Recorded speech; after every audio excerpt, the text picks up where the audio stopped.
இந்த இந்த காம்பினேஷன் இருக்குது, என்ன பேர் சொல்லிட்டு இவங்களுக்கு ஃபோன் பண்ணி கேட்பாங்க. இவங்க சொல்லுவாங்க, பட் இவங்க சொல்கிற பேர் வந்து கேட்குறவங்க உட்காந்துருப்பாங்க.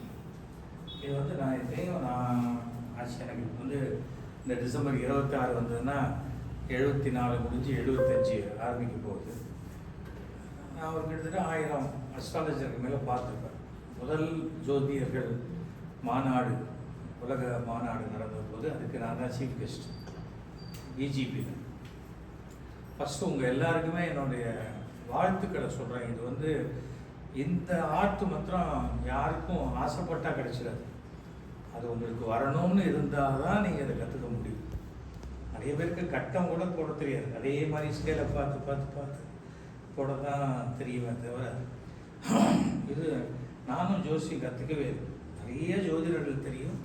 அதில் எனக்கு உச்சகட்டமாக நெல்லை வசந்தன், அது 1992லேருந்து எனக்கு பழக்கம். இப்போ குடும்பம் இந்த மாருதி பிறந்ததுலேருந்து தெரியும்னு வச்சுக்கோங்களேன். இது ஒரு வித்தியாசமான இந்த நீங்கள் கற்றுக்கிறது வந்து வேறு அடிப்படையாக வேறு ஜோதிடம் கற்றுட்டு தான் கூட இது ரொம்ப வித்தியாசமான ஒரு பேர். வீடு எங்கே இருக்குது, கோவில் பக்கத்தில் இருக்கா, மாவு மிஷின் பக்கத்தில் இருக்கா, எல்லாம் சொல்லக்கூடிய ஒரு விதம் இது.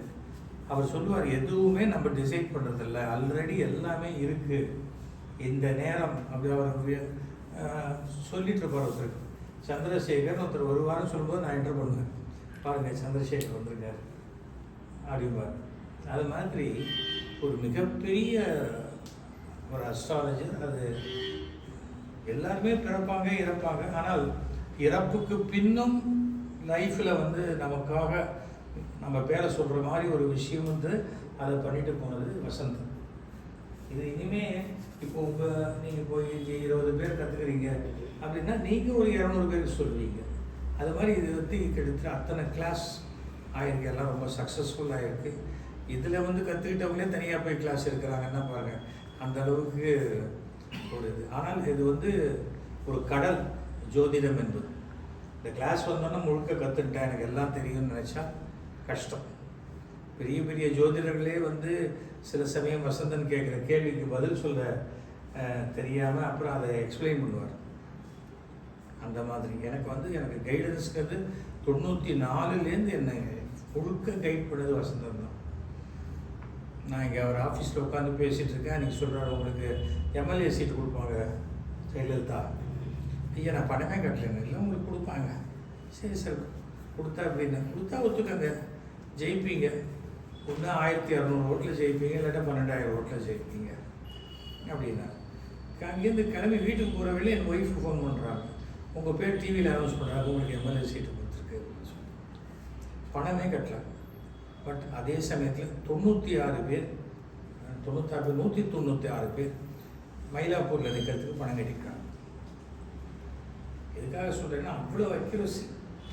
ஒரு தடவை என் பொண்ணு வந்து என்னோட பாம்பேக்கு ட்ராமா போகிறேன், நான் ஃப்ளைட்டில் போகிறேன், இவள் ட்ரெயினில் வரான். ட்ரெயினில் கிளம்பி போகிறேன். நெக்ஸ்ட் டே மார்னிங், அது அடுத்த நாள் மார்னிங் தான் போகும், 1 டே ட்ராவல் பண்ணி. நெக்ஸ்ட் டே மார்னிங் வந்து ரிசல்ட் வந்துடுத்துன்னா அவள் அழ ஆரம்பிச்சிட்டான். ஐயோ என் ரிசல்ட் வந்துடுச்சு, எனக்கு என்ன பண்ணுறதே தெரிலன்ட்டு. நான் அன்றைக்கி நெக்ஸ்ட் டே மார்னிங் தான் நான் கிளம்பி போகிறேன்.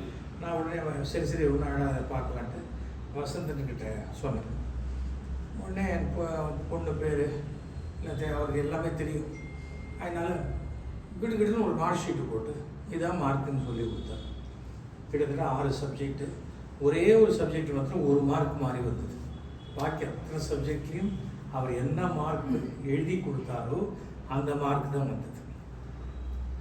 அந்த மாதிரி அவர் டாக்டர் ஆகிடுவா அப்படின்னாரு. பட் டாக்டர் சீட் கிடைக்கல. டாக்டர் சீட் கிடைக்கலையே, வசந்தன் அங்கிள் சொன்னார் எனக்கு கிடைக்கலையே அப்படின்னா. நீ டாக்டர் ஆகிடுவேன்னு இருக்கு, அப்புறம் என்ன அப்படின்னு. கடைசியில் பார்த்தா அவள் வந்து டாக்டரேட் இன் டைப் 2 டயபிட்டிஸ். அவள் ஷீ இஸ் எ டாக்டர். அதாவது லைஃப்பில் எப்படி கைட் பண்ணணும்னு பாருங்கள். இது வந்து ஒரு மிகப்பெரிய ஒரு ஆயுதம். அந்த ஆயுதம் வந்து டாக்டர் கையில் இருக்கிற கத்தி வந்து ஆப்ரேஷன் தான் பண்ணணுமே தவிர இன்னொரு உயிர் எடுக்கக்கூடாது, மிஸ்கைட் பண்ணக்கூடாது, தேவையில்லாத பரிகாரம் அது இதுன்னு சொல்லி பயமுறுத்திடக்கூடாது. அண்டு ரொம்ப நெகட்டிவ் விஷயத்தையும் சொல்லக்கூடாது. சொல்லவே முடியாதுன்னா சரி அப்புறம் பார்க்குறேங்கிறது அவாய்ட் பண்ணி விட்டுருணும். எனக்கு தெரிஞ்சு அவருடைய சிஸ்டம் சொல்கிறேன். திடீர்னு போட்டுருவார், 2 மாதம் இங்கே பார்க்க முடியாது அப்படின்னு போட்டுருவார். சொல்லுவார், இல்லை சார் இந்த மாதம் யாருக்கு பலன் சொன்னாலும் பாசிட்டிவாக வராது அப்படிம்பார். நமக்கு வந்து பாசிட்டிவ் நெகட்டிவ் அதை பற்றி இல்லை, நமக்கு வந்து மீட்டர் போட்டால் போச்சு, பாக்கெட்டில் காசு வந்தால் போச்சுன்னு நினைக்கிறதே கிடையாது. அந்த மாதிரி பல விஷயங்கள் அவர் சொன்னது மிராக்குலஸான விஷயம். ஆச்சரியமாக இருக்கும். இது வந்து எப்படி சொன்னாங்கன்னு. அது வந்து நம்ம குறி சொல்கிறதெல்லாம் கேள்விப்பட்டிருப்போம், சாமி ஆடும்போது கேள்விப்பட்டிருப்போம். ஆனால் அப்படியே உட்காந்து சிரித்தபடியே அப்படியே ஒரு கேல்குலேஷன் போட்டு சொல்லுவார். உங்கள் வீட்டில் எவ்வளோ பேர் இருக்காங்க அப்படிப்பாரு. உங்கள் வீட்டில் யாருக்காவது காலில் பிளேட் வச்சுருக்கா, நீங்கள் 8வது பையனா, எதுக்காக காசுக்கு போகணும், அப்படி ஒவ்வொரு விஷயமும் சொல்லுவார். அதுக்கு அந்த மாதிரி ஒரு பரிகாரம் சொல்லி பண்ணுவோம். காசியிலேருந்து எதையும் வாங்கிட்டு வரக்கூடாதுன்னு சொன்னோன்னா ஒருத்தர் எதையுமே வாங்கினாமல் கடைசியில் ரூம் சாவி எடுக்கணுன்ட்டு மறந்து போய் என்ன பண்ணுறதுன்னு கேட்டார். மறுபடியும் தான் போகணும் நீங்கள். ஏன்னா ஒரு பரிகாரம்னு ஒன்று இருக்குது. அந்த பரிகாரத்தை அவர்கள் நான் போயிட்டு வரும்போது என் போர்டிங் பாஸை கூட கீழ்ச்சி போட்டு விட்டேன். எதுக்கு சொல்லலை, சொன்னாரே இல்லையா. ஆனால் போர்டிங் பாஸ் பிளேன் ஏறத்துக்கு முன்னாடி தானே கிழி போடுது. ஏறி இறங்கும் போது கீழ்ச்சி அங்கேயே போட்டு விட்டேன். எதுக்கு சொல்கிறேன், என் பையன் இது வாங்கணும்னு பார்த்தான். நான் சொன்னேன் இது எதுவும் வாங்கக்கூடாது. சரி அந்த கடைக்காரன் ஃபோன் நம்பர் மட்டும் எடுத்துக்கிட்டு மெட்ராஸுக்கு வந்து அவனுக்கு ஃபோன் பண்ணி எனக்கு இதை அனுப்புங்கன்னு சொல்லி அப்புறம் வாங்கினோம். ஏன்னா நம்மக்கிட்ட நம்பிக்கை வைக்கிறவங்களும் கரெக்டாக இருக்கணும், நாமளும் நம்மக்கிட்ட பேஷண்ட்டுன்னு சொல்ல முடியாது அவங்கள. ஏன்னா டாக்டரால் கைவிடப்பட்டவர்கள், மற்றவங்களால் கைவிடப்பட்டவர்கள் தான் கடைசியில் இங்கே அஸ்ட்ராலஜியில் வராங்க. நம்பிக்கையே இல்லைம்பாங்க. ராத்திரி 10 மணிக்கு மேலே கூப்பிட்டு ரகசியமாக பார்க்குறவங்களாம் எவ்வளோ பேர் இருக்காங்க. அதனால் இது ஒரு பெரிய ஒண்டர்ஃபுல் சயின்ஸ்.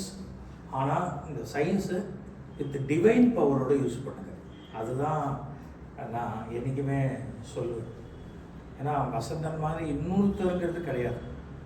ஆனால் வசந்தனுடைய ஒரு 75% மேலே வசந்தன் ஒய்ஃப் மீனாவுக்கு இருக்குங்கிறது பிளெஸ்ஸிங். இது வசந்தனுடைய பிளெஸ்ஸிங். இந்த கிளாஸ் நடத்துறது வசந்தன், இவங்கெல்லாம் இல்லை. இப்போ இவங்கெல்லாம் ஃபஸ்ட்டு டைம் வந்து கற்றுக்கிறதுலேருந்து எனக்கு தெரியும். ஹாபியாக கற்றுக்க ஆரம்பித்தாங்க. அப்படியே இவர் எங்கள் சார் எங்கள் இவர் நம்ம தமிழ்நாடு கவர்மெண்ட்டில் ஒர்க் பண்ணிட்டு இருந்தீங்க. ரிட்டையர் ஆகிட்டீங்களா? ரிட்டையர் ஆகிட்டேன். ஒர்க் பண்ணுறதுலேருந்து சின்ன உங்களுக்கு இப்போ ட்ரான்ஸ்ஃபர் வரும், போனால் போங்க, இல்லை வராது, மாறும்னு சொன்னால் அதுக்கு முதல்ல வந்து அவங்களே ஒரு லெட்டர் கொடுத்து நீங்கள் போவேனாம்பாங்க. அது வசந்தன் சொல்லி சொன்ன மாதிரி நடக்கும். அந்த மாதிரி கொஞ்சம் அண்டர்ஸ்டாண்ட் பண்ணிக்கிறாங்க. அது உடனே ஒரு கிளாஸ் போயிட்டா எல்லாம் தெரிஞ்சது. இது திருப்பி நம்ம ப்ராக்டிஸ் பண்ணிக்கிட்டே இருக்கணும். நீங்கள் நம்பர் ஆஃப் ஹாரோஸ்கோப் பார்க்க தான் உங்களுக்கு அதோடைய ஃபுல் டெப்த்து தெரியும். அது ஒரு பெரிய ஒரு விஷயம். யாருக்கு ஹாரோஸ்கோப்பில் இந்த சயின்ஸ் இது வருமோ அவர்களுக்கு தான் வரும். அதே போல் எத்தனையோ பேர் கற்றுக்கிறாங்க. தப்பும் தவறுமாக சொல்லிவிட்டு அது ஒரு 2 விஷயம் இருக்குது. எதை பார்க்கணும் எதை பார்க்கக்கூடாதுன்னு இருக்குது, எவ்வளோ இருக்குது. அதனால் நீ ஆல் கிஃப்டட் பீப்புள். அதுவும் இந்த ஒரு செஷனில் சேர்ந்தது ரொம்ப பெரிய விஷயம். என்கேவி சிஸ்டம்ங்கிறது இது ஆட்சி கிட்டத்தட்ட 10,000 பேருக்கு மேலே கற்றுட்டுருப்பாங்க. இங்கே ஒருத்தர் கற்றுக்கிட்டு அவங்க கற்றுக்கிட்டு இது சாதாரணமான ஒரு கோர்ஸ் கிடையாது. அண்டு இவங்களும் சொல்லிட்டாங்க, நீங்கள் வந்து கற்றுக்கிட்டு இதை வேற எங்கேயும் பயன்படுத்தக்கூடாது, உங்கள் நாலேஜுக்காக கிடையாது. நீங்கள் ப்ராக்டிஸ் பண்ணுங்கள். ஒரு காலேஜில் படிக்கிற மாதிரி தான் படிக்கிறீங்க, வேலைக்கு போகிறீங்க. என் காலேஜில் படித்தேன், நீ படித்தவெல்லாம் வேலைக்கு போகக்கூடாது, இந்த கல்வி எனக்கே சொந்தம்னு அப்படிலாம் சொல்லலை. சொல்லிக் கொடுங்க. நீங்கள் சொல்லிக் கொடுக்குறதுக்கு முன்னாடி நீங்கள் தரவாக இருக்கணும். அதுதான் ரொம்ப முக்கியம். புக்ஸை பார்த்தாலே அத்தனையும் தெரியும். நான்லாம் எவ்வளோ பெரிய என்னுடைய பரிகாரம்னு சொன்னால் ரிப்பன் கட் பண்ணுறது. அன்றைக்கி ஒரு வீசிங் ப்ராப்ளம் எனக்கு, என்ன பண்ணுறதுன்னே தெரியல. மூச்சு திணறும் போது இவங்க சொல்கிறாங்க, அந்த மாதிரி சமயத்தில் ஒரு க்ரீன் கலரில் இருக்கிற லிக்கர் பாட்டில் வாங்கி அதை ஓப்பன் பண்ணி கொஞ்சம் கீழே கொட்டிட்டு அதில் மஞ்சள் பொடியை கலந்து அதை ஒரு டிரான்ஸ்ஃபார்மர் கீழேயோ இல்லை ஃபார்மசி வாசலையோ அதை உடச்சி போட்டுருங்க. ஃபார்மசி வாசலில் உடச்சி அப்புறமா இதுக்கு சேர்த்து அவன் மருந்து வாங்கணும். எங்கள் வீட்டுக்கு எதிர்த்தாப்புலேயே டிரான்ஸ்ஃபார்மர். இதை ஒரு பிளாஸ்டிக் பையில் போட்டு அதுக்கு மேலே ஒரு துணி பையில் போட்டு அடித்தோன்னே உடஞ்சோன்னா அங்கேயே தான் இருக்கும். இல்லைன்னா தெருவெல்லாம் உனக்கு நம்ம பின்னாடி ஒரு சாலையை வடை வீசினே வரும். அப்புறம் அதை எடுத்து உரமாக போட்டு ஒரு தடவை அதே மாதிரி ஒரு சின்ன சின்ன பரிகாரங்கள். அது ரொம்ப அன்றைக்கி என்னுடைய ஒய்ஃப் வந்து திடீர்னு மாடியில் 4வது படியிலேருந்து தலை குப்புற அப்படி கொட்டுக்க அடிச்சு ஒரு 8 படி கீழே விழுந்துட்டாங்க. எனக்கு ஒன்றுமே புரியல. ஃபஸ்ட்டு நாங்கள் மீனாக தான் ஃபோன் பண்ணோம். 2 கையில் உப்பு எடுத்து 2 ஃபைலையும் பண்ணி தூக்கி போட்டுக்கணும். வாசலில் மழை பெஞ்சு தண்ணி ஓடிட்டு போட்டேன். அந்த மாதிரி ஒரு விபத்து நடந்ததுன்னா ஒன்று மினிமம் ஃப்ராக்சர் இல்லை ஏதாவது கம்ப்ரெஷன் ஏதாவது ஒன்று ஆகிருக்கணும். என் ஒய்ஃபே ஒரு 5 இயரில் விட்டுருங்க, நான் எழுந்துக்கிறேன். நான் எழுந்தால் ஒரு 5 மினிட்ஸ் கழிச்சு அவளே ஷேரில் உட்காந்தா மயக்கம் வரதான்னு கேட்டேன். கொஞ்சோண்டு தண்ணி கொடுத்தோம், வாந்தி வரலான்னு பார்த்தோம். ஒன்றும் இல்லை, ஒரு 10 மினிட்ஸ் ரெஸ்ட் எடுத்துட்டு எல்லோரும் பேசிட்டு மறுபடியும் மாடிக்கு ஏறி வந்துட்டேன். இனி வரைக்கும் ஷீ இஸ் ஆல் ரைட். அப்புறம் நான் டாக்டரை கேட்டோம், எம்ஆர்ஐ ஸ்கேன் ஏதாவது பண்ணணுமான்னா வாந்தி எடுத்தாங்களா, பிளாக் அவுட் ஆச்சா, 2மே ஆகலை. என்னொன்று சரி நீங்கள் டோலோ 650 ஒரு 3 days கொடுங்க, 3 times. She is perfectly all right. N wife சொல்கிறான், எனக்கு பாபா தான் நான் காப்பாற்றினா சம்படி என்னை வந்து தாங்கிக்கிற மாதிரி இருந்தது. இது வந்து இந்த அஸ்ட்ராலஜி ஆகட்டும், இந்த மாதிரி நிகழ்வுகள் ஆகட்டும், இது கற்பூர வாசனை மாதிரி. காட்டுனா வாசனையை காட்ட முடியாது, நம்ம ஃபீல் பண்ணணும். ஃபீல் பண்ணால் தான் அதோடைய அந்த டெப்த்து தெரியும். எதுக்காக நான் சொல்கிறேன்னா, this is a very honest profession. அவர் 10,000 வாங்குறாரு, இவர் 20,000 வாங்குறாரு. அதை தாண்டி உங்களுக்கு 10,000 20,000 வரணும், உங்கள் ஹாரோஸ்கோப்பில் இருக்கான்னு முதல்ல பார்த்துக்கணும். நமக்கு 4 டிஜிட்டுக்கு மேலே இல்லைன்னா 9,999 ரூபா வரைக்கும் பணம் வாங்கணும். எதுக்காக சொல்கிறேன்னா, வாங்குகிற பணமும் நம்மக்கிட்ட இருக்கணும். அதெல்லாம் ரொம்ப முக்கியம். ஸோ பணம்ங்கிறது செகண்டரி. நான் சினிமாவில் நடிக்கிறேன், ட்ராமாவில் நடிக்கிறேன். பணம் வந்ததுன்னா அது தொழில், வரலையா அது எனக்கு ஹாபி, சரி எக்ஸ்பீரியன்ஸ்ட்டு போயிடுவேன். இல்லைன்னு வச்சுக்கோங்களேன், நம்ம சண்டை போட்டுக்கிட்டு எனக்கு பணம் வரலையேன்னா வந்த பணத்துடைய சந்தோஷத்தை நம்மளால் அனுபவிக்க முடியாது. அதுக்கு சொல்கிறேன். அந்த மாதிரி ஒரு இது வச்சுக்கோங்க. Everything will be. உங்களுக்கு எல்லாருக்குமே கண்டிப்பாக என்னோட வயசில் எல்லாருமே சின்னவங்களாக தான் இருப்பீங்க. என்னுடைய பிளெஸ்ஸிங்ஸை சொல்லிக்கிறேன். இந்த கிளாஸ் மேலும் மேலும் மிக சிறப்பாக இந்த கோர்ஸ் நடைபெறும். படிச்சுக்கிட்டே இருங்க. வேறு சிஸ்டமும் படிக்கும்போது இது எவ்வளோ டிஃப்ரென்ஸுன்னு தெரியும், இது எவ்வளோ ஈஸின்னு தெரியும். இது ரொம்ப இந்த கோர்ஸோடைய பெரிய அட்வான்டேஜே மிக ஈஸியாக உங்களுக்கு சொல்லிக் கொடுக்கக்கூடிய ஒரு சிஸ்டம். ரொம்ப கஷ்டம், கற்றுக்கிறது கஷ்டம். எது கஷ்டம்னா நமக்கு தெரியாதது கஷ்டம். ஹிந்தி கஷ்டம், ஏன்னா ஹிந்தி தெரியாது. ஹிந்தி கற்றுக்கிட்டால் ஹிந்தி ரொம்ப ஈஸி. அதே போல் ஹிந்திக்காரனுக்கு தமிழ் ரொம்ப கஷ்டம். அது மாதிரி அதனால் ரொம்ப சரியான இடத்துக்கு தான் வந்திருக்கீங்க. Wish you all the very best. நீங்கள் you have to reach great heights, whether you take it a profession or இது. ஒரு ஃபேமிலியிலே இருக்கோம். நம்ம ஃபேமிலிக்கு நம்ம வந்து ஒரு பெரிய கைடன்ஸ் ஆகிடுவோம். நம்மளோட வயசில் பெரியவங்களாக இருப்பாங்க. இதை பார்த்து சொல்லுமா அப்படின்னு நம்மகிட்ட தான் வருவாங்க. ஏன்னா அவங்களுக்கு வந்து வெளியில் போய் இதை எப்படி கேட்குறது, இந்த பிரச்சனை இதை போய் வெளியில் போய் இது பெற்று கேட்டால் வெளியில் தெரிஞ்சிடும். அதுக்கு நம்ம ஃபேமிலியில் இருக்கிற நம்ம தம்பி ஒய்ஃப் கிட்ட கேட்கலாம், நம்ம வீட்டில் இருக்கிற பொண்ணுகிட்ட. என்னுடைய இப்போ என் மாட்டு பொண்ணு இப்போ கற்றுட்ருக்காங்க, தான் நாளைக்கு கிளாஸ் இருக்குது அப்படின்னு சொல்லியிருந்தாங்க. நான் வரையும் சொல்லியிருந்தேன். அப்புறம் பார்த்தா அவள் வந்து she is doing wedding blouse designer. யாரோ கிளைண்ட்ஸ்லாம் வந்துட்டாங்க அப்படின்னு சொல்லி. அதனால் உங்கள் எல்லாருக்கும் என்னுடைய மனமார்ந்த வாழ்த்துக்களை நான் தெரிவித்துக் கொள்கிறேன். நோட்ஸ் எல்லாம் எடுத்துக்கிறீங்க. எப்போவுமே சொல்லுவாங்க ஸ்கூலில் கிளாஸில் இருக்கிறத அப்படியே கவனித்து 50 மார்க்கு. அது திருப்பி வீட்டில் ஒரு தடவை எழுதி பார்த்தா 60 மார்க்கு, 2ஆம் தடவை எழுதி பார்த்தா 70 மார்க்கு அப்படிப்பாங்க. அந்த சிஸ்டம் தான் பண்ணிக்கிட்டே இருக்கணும். ப்ராக்டிஸ் பண்ண வந்துடும். அது ஆட்டோமேட்டிக்காக உங்களுக்கே தெரியும். அதனாலே நீங்கள் வந்து ஒரு செஸ் முதல்லலாம் ஒரு ஹாபியாக சொல்ல ஆரம்பிங்க. நேற்றுக்கு ஒருத்தர் வந்து இங்கே படித்தவர் ஒருத்தர்கிட்ட கன்னடாவில் இருக்கார். அவர் ஏதோ மியூசிக்கில் அவார்டு வாங்கியிருக்காரு. அவர் சொன்ன படம் எதுவுமே வெளில வந்த மாதிரி தெரியல.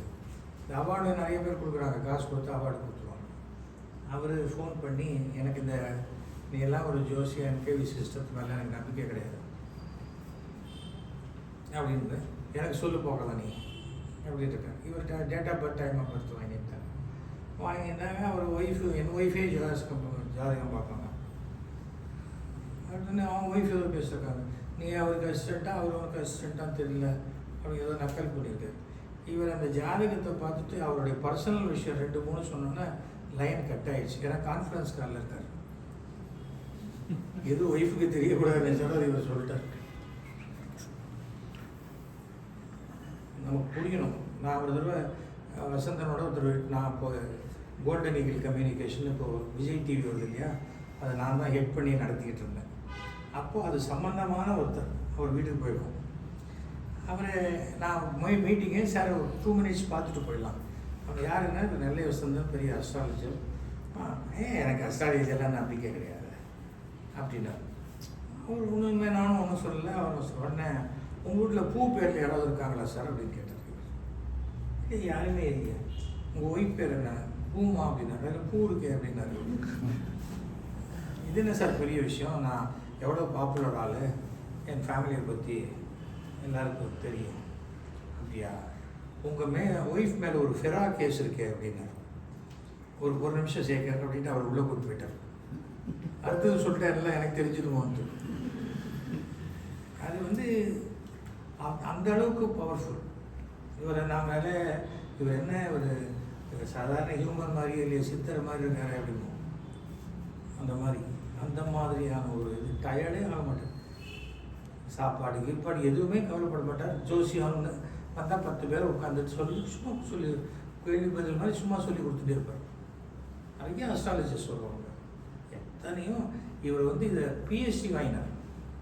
அதே போல் நான் கேட்பேன், டப்புன்னு 1 வாரம் தான் படிக்கிறீங்களே, எப்படி பாஸ் பண்ணுறீங்கன்னு கேட்பேன் அவரை. இல்லை முன்னாடியே நான் என்ன கொஸ்டின் வரும்னு செலக்ட் பண்ணுவேன், அது கரெக்டாக வந்துடும் பாஸ். அதுவும் பெரிய நான் எவ்வளோ பெரிய கொஸ்டின் பேப்பர் செட் பண்ணுறதுங்கிறது வேறு, 10 வருஷம் பேப்பரை எடுத்து பார்க்குறது. பட் அஸ்ட்ராலஜி வழியாக இதெல்லாம் தான் கேட்பாங்கன்னு நினச்சி அதை பண்ணுறதுங்கிறது எவ்வளோ பெரிய ஒரு விஷயம். இறக்குற அன்னைக்கு கூட கார்த்தால் எனக்கு ஃபோன் பண்ணுறாரு. எனக்கு இருப்பார், என்ன சார் இப்படி ப்ரீத் பண்ணுறீங்க, என்ன உடம்பு பார்த்துக்க வசந்தான் அப்படிங்கும்போது, இல்லை நீங்கள் இந்த ரிப்பன் கட் பண்ணுங்க அப்படிங்கிறார். எனக்கு இதெல்லாம் மிகப்பெரிய ஒரு கிஃப்ட்டு. அவரை பற்றி எப்போ சொன்னாலுமே கொஞ்சம் மனசு சங்கடப்படும். ஆனால் ஃபாண்ட் மெமரிஸ்னு ஒன்று இருக்குது, இனிமையான நினைவுகள். அதுதான் நம்மளை ட்ரைவ் பண்ணும். அப்படிப்பட்ட ஒரு மிகச்சிறந்த மனிதனுடைய ஒரு மிகச்சிறந்த கண்டுபிடிப்பு நீங்கள் கற்றுக்குறீங்க. அது வந்து your all most gifted people. ஏன்னா இந்த குருக்கிட்டேருந்து நேராக கற்றுக்கிற மாதிரி, அதுக்கிட்டேருந்து ஒருத்தர் கற்றுனா அவர்கிட்டேருந்து இருக்குன்னா அவர்கிட்டேருந்து கற்றுக்கிறதுங்கிறது அடுத்தது.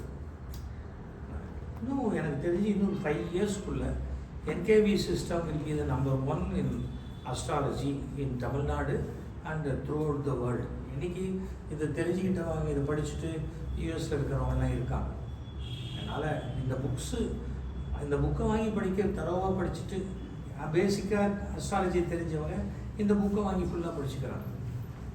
ஆனால் என்ன படித்தாலும் அந்த டக்குன்னு ஒரு கேள்வி வருது, சந்தேகம் வருதுன்னா அது இங்கே சொல்லும்போது வரக்கூடியது அந்த புக்கை படிக்கும்போது அந்த சந்தேகம் வந்தால் யார் சொல்லுவாங்க? அதுதான் இருக்குது. அதனால் மீண்டும் மீண்டும் உங்கள் எல்லாருக்கும் என்னுடைய மனமார்ந்த வாழ்த்துக்களை தெரிவித்துக் கொள்கிறேன். Wish you all the best. Thank you so much.